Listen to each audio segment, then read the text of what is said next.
a Diálogos Globales, el podcast donde exploraremos las dinámicas de los conflictos de interpretación entre usos comerciales, locales e internacionales en la aplicación de los Incoterms, bajo la óptica de Uncitral y Unidroid. Para esto, tenemos a 6 expertos en la mesa.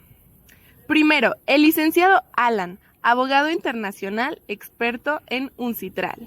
Después, la licenciada Anel, profesora universitaria y consultora legal, experta en Unidroid.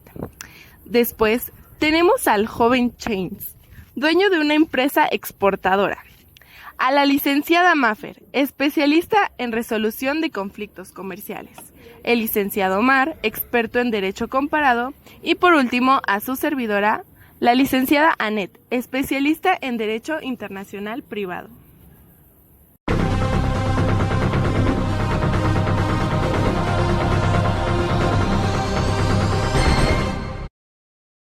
Para empezar, Alan, cuéntanos, ¿qué es Uncitral?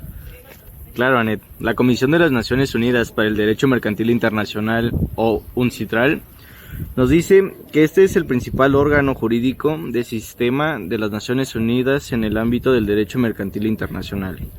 Es un órgano jurídico de composición universal, dedicado a la reforma de la legislación mercantil a nivel mundial durante más de 50 años.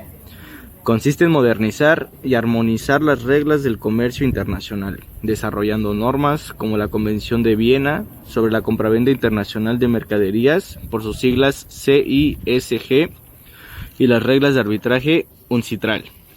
¡Excelente! Y Anel, para ir entendiendo más esto, dinos, ¿qué es Unidroid y cómo se diferencia de Uncitral? Bueno, pues según el Instituto Europeo de Derecho, Unidroid es una organización intergubernamental independiente con sede en Roma, creada en 1926 y refundada en 1940. Su principal enfoque es unificar y modernizar el derecho privado, especialmente comercial, a nivel internacional. Aunque Uncitral se enfoca más en crear tratados vinculantes, Unidroid desarrolla instrumentos de derecho uniforme como los principios Unidroid. Esto se refiere a que son soft law y se usan mucho en arbitraje. Ok. Ahora bien, Chains, por favor, tú como empresario, ¿has enfrentado conflictos en contratos internacionales?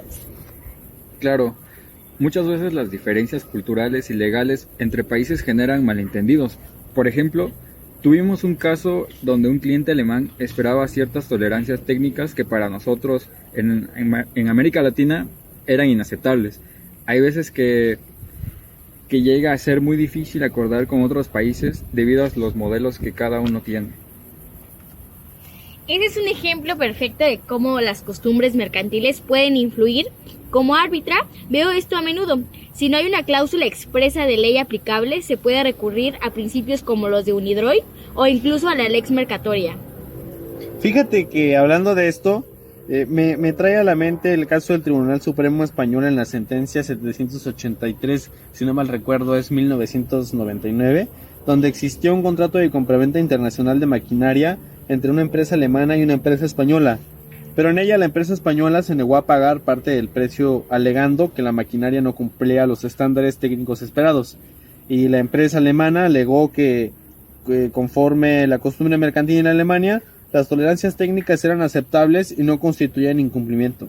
Sin pruebas claras, se concluyó que la expectativa local prevalece si no se demuestra un acuerdo explícito, lo que constituía un incumplimiento sustancial del contrato.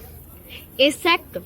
Además, la costumbre debe cumplir ciertos criterios. Entre ellos puede ser conocida, constante y compatible con las normas imperativas, como lo vemos en los artículos 9 y 35 de la Convención de las Naciones Unidas sobre los contratos de compraventa internacional de mercaderías. Fíjense que escuchando todo esto y cuando surgen disputas, ¿cómo se resuelven estos conflictos? Aquí entra Uncitral, con sus reglas de arbitraje y leyes modelo. Sus instrumentos son fundamentales para resolver disputas rápidamente y con reconocimiento internacional.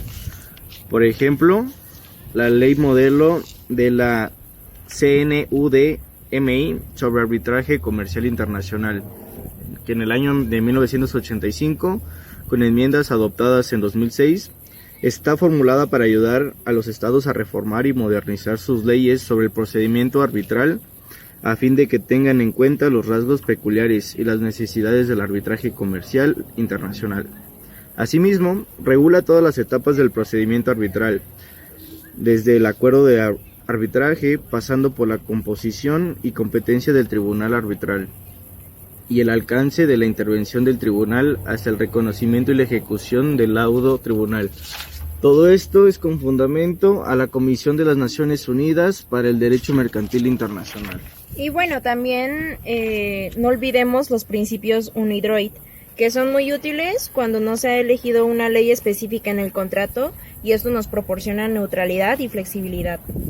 Claro, como en el caso de la ICC número 12111, donde se realizó un contrato de distribución internacional entre una empresa del Medio Oriente y una empresa europea, pero el contrato carecía de cláusula expresa sobre ley aplicable y se generó un conflicto sobre la duración del preaviso de terminación del contrato, que una parte dio de forma abrupta, pues la parte afectada argumentó que según la costumbre mercantil de su país árabe, el preaviso debía ser de al menos 6 meses, mientras que la otra parte consideraba válido un preaviso de solo un mes, como era práctica común en su país.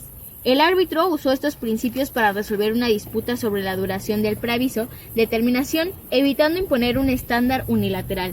Y es ahí donde el tribunal arbitral decidió aplicar los principios UNIDROIT sobre los contratos comerciales internacionales, por ser neutrales, modernos y adecuados para contratos sin ley elegida expresamente. Específicamente, el artículo 1.9 UNIDROIT y el artículo 5.1.3 UNIDROIT, por lo que determinó que ninguna de las dos costumbres nacionales podía imponerse unilateralmente, ya que no se probó que fueran compartidas por ambas partes, y aplicó un estándar razonable y objetivo, conforme a los principios internacionales y a la buena fe comercial, concluyendo que un plazo mínimo de 3 meses era adecuado en este tipo de contratos. Desde luego, los principios UNIDROIT permiten resolver conflictos donde las costumbres nacionales divergen, proporcionando un marco neutral, equilibrado, basado en razonabilidad, la buena fe y práctica internacional uniforme, evitando el predominio unilateral de normas consuetudinarias locales. Todo esto está muy interesante, pero para concluir, James, tú como empresario, ¿qué opinas de estos principios? Bueno, puedo decir que como empresario valoro profundamente los principios UNIDROIT, ya que proporcionan un marco claro y justo para los contratos comerciales internacionales. Esto es fundamental en un entorno global donde las diferencias legales pueden generar incertidumbre y riesgos innecesarios. Estos principios fomentan la confianza, promueven relaciones comerciales más sólidas y facilitan la resolución eficiente de disputas, lo que en última instancia contribuye al crecimiento sostenible y al éxito de las empresas en el comercio global. Ay, lamentablemente llegamos al final de este podcast tan interesante. Muchas gracias a todos por externar sus conocimientos. Hoy hemos visto cómo UNCITRAL y UNIDROIT contribuyen a la estabilidad y previsibilidad del comercio internacional, ayudando a superar las barreras legales y culturales. Si quieren saber más, no olviden suscribirse y compartir este episodio. Esto fue Diálogos Globales. Denle clic a la campanita. Gracias a todos, hasta luego, Gracias. a la próxima. Esto fue Diálogos Globales, el podcast favorito de todo el mundo. El derecho mercantil juvenil.